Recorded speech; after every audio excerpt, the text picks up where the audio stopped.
Tiene un sonido distinto cuando está solo.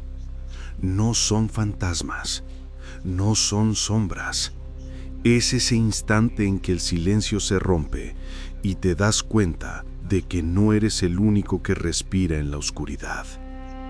Esta noche escucharás 3 historias reales, contadas por quienes sobrevivieron a aquello que no debería existir. El hombre que apareció sobre un techo, desnudo, observando. La voz que conocía tu nombre sin haberte visto jamás. Y el guardia que descubrió que el turno nocturno nunca termina solo. Si escuchas esto a oscuras, puede que ya sea demasiado tarde para encender la luz. Empecemos. Historia 1. El hombre en el techo. Mi nombre es Patrick McCabe y hay algo que todavía me cuesta aceptar. Aquella noche, lo que vi sobre el techo de mi casa no era un animal, era una persona. Todo empezó por algo completamente banal. Tenía que sacarme las muelas del juicio, demasiado tarde a decir verdad. Mientras la mayoría lo hace en la secundaria o a inicios de la universidad, yo esperé hasta después de graduarme. Fue una de las experiencias más dolorosas de mi vida. Durante la recuperación, el dolor era tan intenso que tenía que despertarme cada 3 horas para tomar los medicamentos. Mi cuerpo se acostumbró a ese ciclo infernal de sueño interrumpido y empecé a sentirme diferente, no humano. Como si mi cerebro se fragmentara entre sueños cortos y despertares eternos. Una de esas noches, alrededor de las 4 de la mañana, me levanté para tomar las pastillas, pero no pude volver a dormir. El aire acondicionado se había roto y mi habitación estaba insoportablemente caliente. Abrí la ventana para dejar entrar algo de aire, sin saber que con eso también estaba invitando al miedo. Mientras trataba de conciliar el sueño, escuché un ruido extraño afuera. Era un sonido leve, repetitivo, algo como un rasguño, como si unas garras se deslizaran sobre madera. Pensé que sería un animal. Vivimos cerca del bosque, así que era común tener mapaches o zarigüeyas rondando el techo. Pero el sonido cambió de lugar. Ya no venía de lado, venía desde arriba y luego se movió. De un extremo del techo al otro. Decidí salir a revisar. Tomé la linterna grande de mi padre en el garaje y salí al patio trasero. Desde ahí mi habitación quedaba justo debajo del tejado más bajo. Apunté la luz. Nada. Solo el brillo del metal y las hojas húmedas. Rodé la casa, iluminando el techo. Entonces, lo vi. Por un instante creí que mi mente me engañaba, pero no. En medio del haz de luz había una persona, desnuda, de pie sobre el techo, mirándome. No grité porque quisiera, grité porque mi cuerpo no me dio opción. El ser, como si la luz le doliera, se movió con una rapidez imposible, saltando por las tejas sin hacer casi ruido. Corrí hacia el otro lado de la casa para interceptarlo, gritando por mi padre. Llegué justo cuando esa cosa, ese hombre, se lanzaba desde el tejado hacia el suelo. El golpe fue tan fuerte que me heló la sangre, pero lo que me congeló de verdad fue que se levantó, sin un gemido, sin una mueca de dolor. Se levantó y corrió hacia mí. No recuerdo el impacto, solo el momento en que sentí sus manos clavándose en mi cara, intentando arrancarme los ojos. Su fuerza era inhumana. Grité hasta que mi voz se quebró, y de pronto oí la puerta trasera abrirse con un golpe.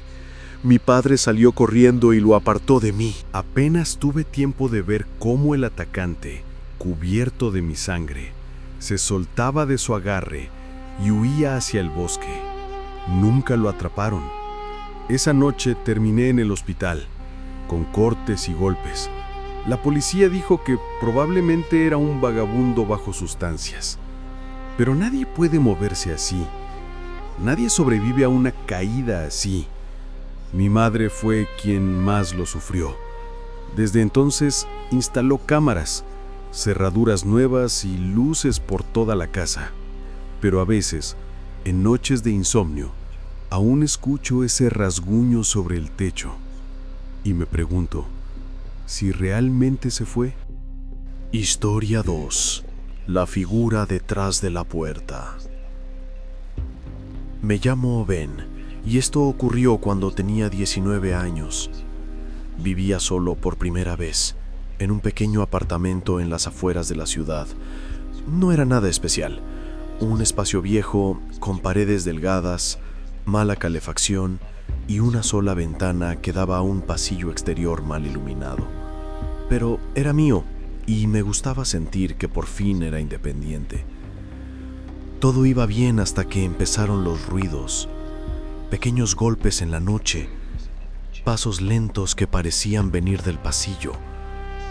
Al principio pensé que eran mis vecinos, hasta que noté que los sonidos ocurrían solo cuando yo estaba completamente callado. Una noche, cerca de las 2 de la madrugada, estaba viendo algo en mi laptop cuando escuché 3 golpes secos en la puerta. Toc, toc, toc. Me quedé paralizado. No esperaba a nadie. Apagué la pantalla, esperando que la persona se fuera. Unos segundos después, una voz masculina habló con tono suave. Sé que estás ahí. Ábreme, por favor. El miedo me subió por el cuerpo como una corriente eléctrica. No respondí. Solo miré la sombra bajo la puerta. Había unos pies ahí, descalzos. No quiero hacerte daño, dijo la voz. Solo necesito hablar contigo. Di un paso atrás, conteniendo la respiración. Llamé al 911, susurrando lo que pasaba, mientras la voz continuaba insistiendo, cada vez más baja, más tranquila, más inhumana. Ben, por favor, Ben. ¿Cómo sabía mi nombre? Sentí el teléfono resbalar de mis manos. Me quedé escuchando su respiración detrás de la puerta. Suave, constante, casi pegada al marco. Pasaron minutos que se sintieron eternos. La policía me dijo que mantuviera la calma, que la patrulla ya estaba en camino. Y entonces, justo antes de que llegaran, la respiración se detuvo. No se escuchó ningún paso alejándose. Nada. Cuando los oficiales golpearon la puerta, la abrí de golpe y corrí hacia el pasillo. Estaba vacío. Solo quedaban marcas de manos en la pintura blanca, a la altura del rostro, como si alguien se hubiera apoyado ahí, observándome por una rendifa. Uno de los policías encendió su linterna y apuntó hacia el extremo del pasillo. Ahí, detrás de las escaleras, encontraron algo que me heló la sangre, una cartera con mi nombre y dirección. Yo nunca la había perdido. La teoría fue que alguien había entrado días antes, robado documentos y decidido, pero yo nunca lo vi de nuevo y la policía nunca encontró huellas. A veces me despierto a mitad de la noche con la sensación de que alguien está afuera, esperando que me levante y vuelva a mirar por la mirilla. Y juro que a veces escucho esa misma voz, suave y educada, decir: «¿Ven? ¿Me dejas entrar esta vez?». Historia 3. El guardia de la fábrica. Me llamo Daniel y trabajé como guardia nocturno en una vieja fábrica abandonada en Ohio durante casi 3 años. Era uno de esos lugares que parecen haber quedado atrapados en otra época.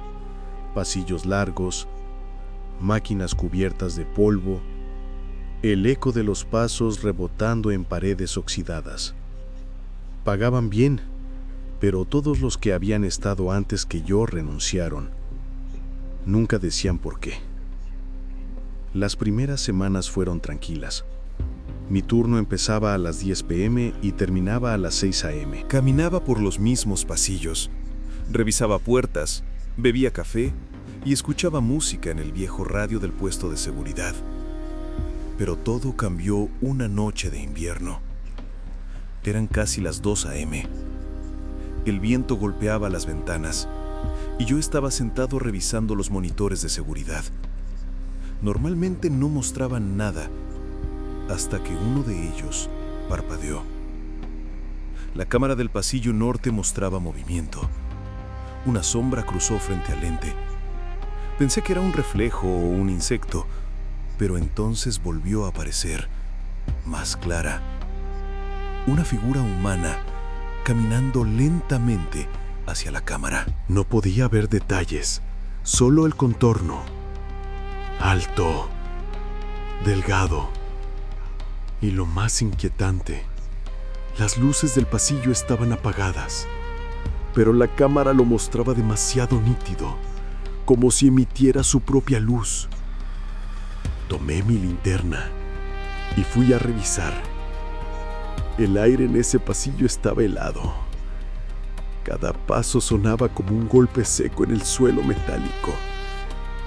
Avancé con cuidado, mirando a ambos lados.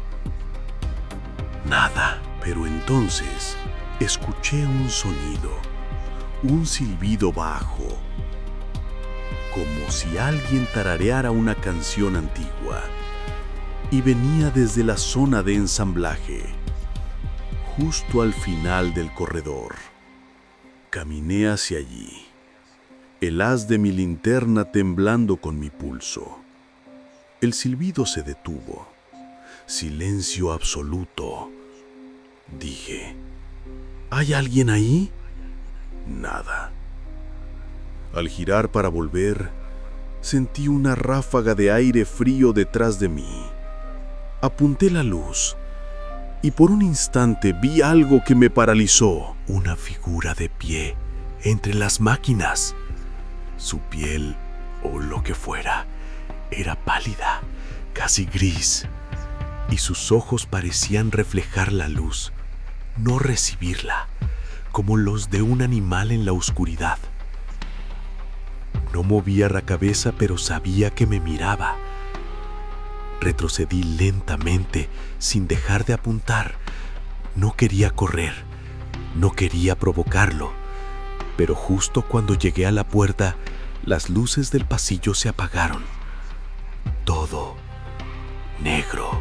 El radio del cinturón comenzó a emitir un zumbido estático.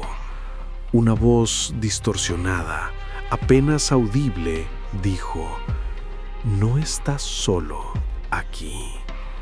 Corrí sin mirar atrás.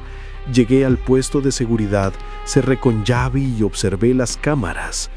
Todas mostraban interferencia. Todas, excepto una. La del pasillo norte. Ahí estaba, de pie, frente a la cámara, mirando directamente hacia el lente. Sus labios se movieron, pero sin sonido, y luego, simplemente, desapareció. A la mañana siguiente, el supervisor revisó los videos, pero en los registros no había nada. Ni figura, ni movimiento, ni siquiera mi recorrido. Como si la fábrica hubiera estado completamente vacía esa noche. Renuncié la misma semana.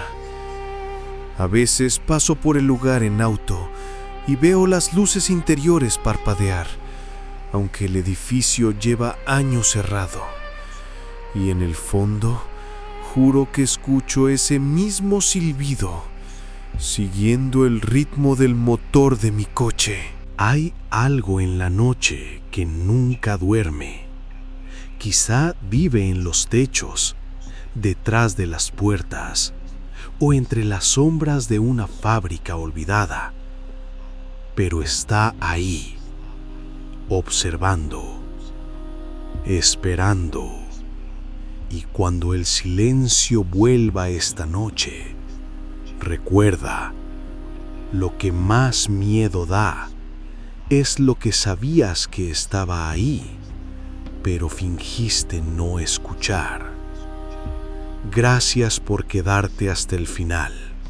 Suscríbete antes de que la luz se apague, porque la oscuridad ya te conoce.